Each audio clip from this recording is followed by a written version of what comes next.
Assalamualaikum warahmatullahi wabarakatuh. Welcome back again with me, Jejak si Rudi, menjejakkan langkah penuh inspirasi ya teman-teman.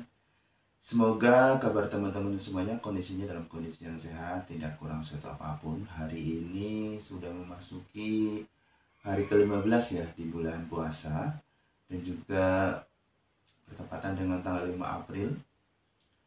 Selamat menjalankan ibadah puasa bagi teman-teman semuanya yang menjalankannya ya. Semoga kuat sampai maghrib nanti dan amal ibadah kita diterima Allah SWT. Amin. Oke teman-teman, kali ini saya mau sharing aja tentang permudikan, tentang tiket juga nanti ya. Terutama bagaimana kita memanage situasi atau kondisi mudik teman-teman. Jadi sekilas saya akan baca mengenai data mudik ya di tahun 2022. Itu ada sekitar 85 juta orang ya guys melakukan perjalanan mudik, dan 14 juta diantaranya itu berasal dari pemudik Jabodetabek ya.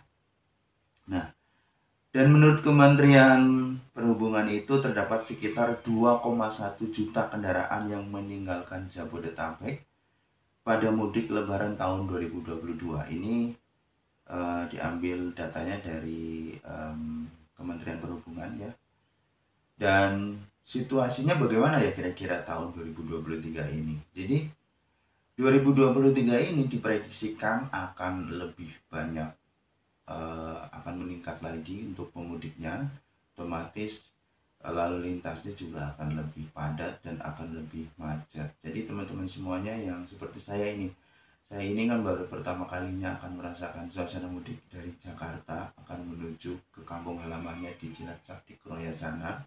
Otomatis sudah mulai mempersiapkan persiapannya ya, mempersiapkan segala sesuatunya ya. Yang utama adalah tiket ya, karena saya ini pengguna kereta api, tidak menggunakan kendaraan pribadi ya. Pertimbangannya karena lebih tepat waktu untuk sampai ke lokasi atau ke rumah ya kan, karena kereta api kan sudah punya jalur sendiri ya. Beda dengan kendaraan seperti mobil atau bus yang menggunakan jalan umum ya kan. Dan mereka itu jalan tol juga ya, dan pasti situasinya akan padat dan dimungkinkan akan terjadi kemacetan. Otomatis padahal kita sebagai seorang pekerja atau karyawan di sebuah perusahaan kan juga ada batas waktunya. Kapan liburnya, kapan nanti balik lagi ke Jakarta. Nah, ini juga perlu diantisipasi oleh teman-teman semuanya. Perlu merencanakan mulai dari jauh-jauh hari, mulai persiapan tiket, mulai persiapan yang harus dibawa.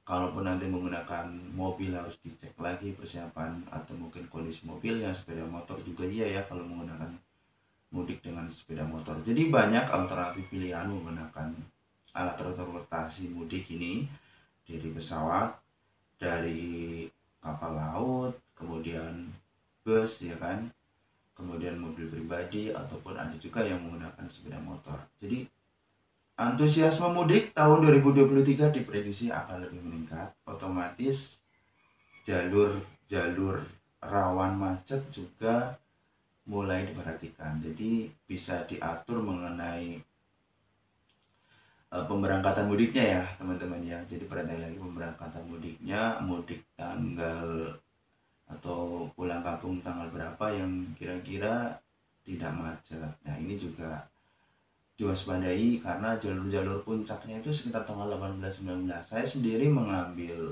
atau perusahaan saya libur tanggal 19 gitu ya. Ada juga yang libur tanggal 18 ya, otomatis ya di hari-hari itulah H-3 biasanya akan terjadi puncak padatan lalu lintas di jalur-jalur mudik ya. Nah, karena saya pengguna kereta api ya kan, otomatis saya sudah beli tiket untuk kepulangan dari Jakarta ke Kroya di tanggal 18 itu ya. Alhamdulillah sudah dapat kemarin beberapa waktu lalu pas diumumkan. Nah, kalau untuk pemberangkatan kayaknya sudah prepare dari jauh-jauh hari. Yang tidak diantisipasi adalah baliknya ke sini guys.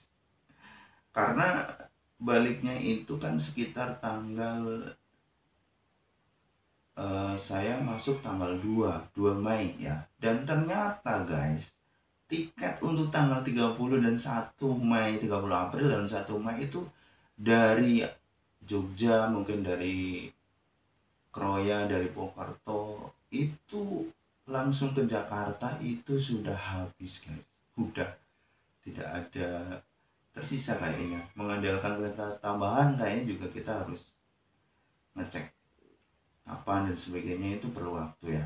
Otomatis kemarin saya punya inisiatif untuk bagaimana caranya, karena saya masuk tanggal 2 ya, dari arah Purwokerto itu bisa sampai ya minimal tanggal 1 Mei itu, 1 hari itu sudah sampai di Jakarta ya teman-teman. Nah, akhirnya saya mengambil inisiatif sih untuk mencari tiket. Jadi dari Purwokerto atau dari Kroya saya mengambil tiket kereta api ke arah Bandung.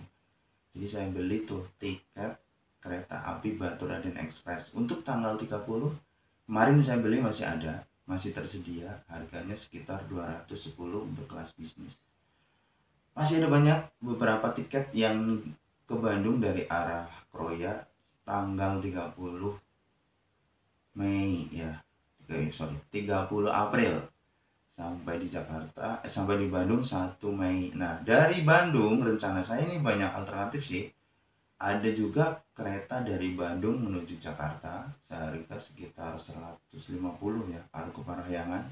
Saya cek hari ini saya cek masih ada, atau menggunakan travel ya. Tapi saya lagi memikirkan kalau travel tanggal 1 Mei itu kira-kira terjebak macet nggak ya, walaupun lewat tol ya. Saya juga jarang menggunakan travel, apalagi dari kota Bandung menuju Jakarta ya. Belum pernah juga nih. Antara belum pernah jadinya kita coba, atau yang kedua kita pengen ya sampai secepatnya di Jakarta, setelah itu bisa hari itu kita bisa beristirahat agar kita di tanggal 2 bisa bekerja lebih fresh ya. Nah, ini sedang menjadi pertimbangan sih. Tapi cerita saya ini juga menginspirasi teman-teman, kalaupun teman-teman dari kota asal sampai ke Jakarta itu tidak ada tiket, cobalah alternatif kedua ya. Pakai pepatah yang mengatakan banyak jalan menuju Roma ya kan. Banyak jalan menuju Jakarta lah, bisa menggunakan kereta api ya, terutama untuk pengguna kereta api ke Bandung dulu, dari Bandung ke Jakarta gitu ya, atau mungkin dari Semarang ke Cirebon, Cirebon ke Jakarta gitu. Kalau memang tiketnya itu tidak ada ya, atau sudah habis dari stasiun asal langsung ke Jakarta, sudah kehabisan tiket, padahal besoknya kita harus masuk kerja ya, otomatis bagaimana caranya, apakah akan menggunakan alternatif transportasi lain seperti bis, travel, kendaraan pribadi ya kan, ataupun pesawat seperti itu ya, atau tetap menggunakan kereta api ya, karena kereta api menurut saya lebih bisa diatur waktunya ya teman-teman. Nah, mungkin bisa dicoba dengan cara yang seperti yang saya lakukan ya kan, sehingga teman-teman semuanya bisa sampai ke Jakarta tepat waktu, bisa bekerja besoknya dengan lebih fresh ya. Oke, sampai di sini dulu konten kali ini. Sampai ketemu lagi di video berikutnya. See you in the next video. Bye bye. Wassalamualaikum warahmatullahi wabarakatuh.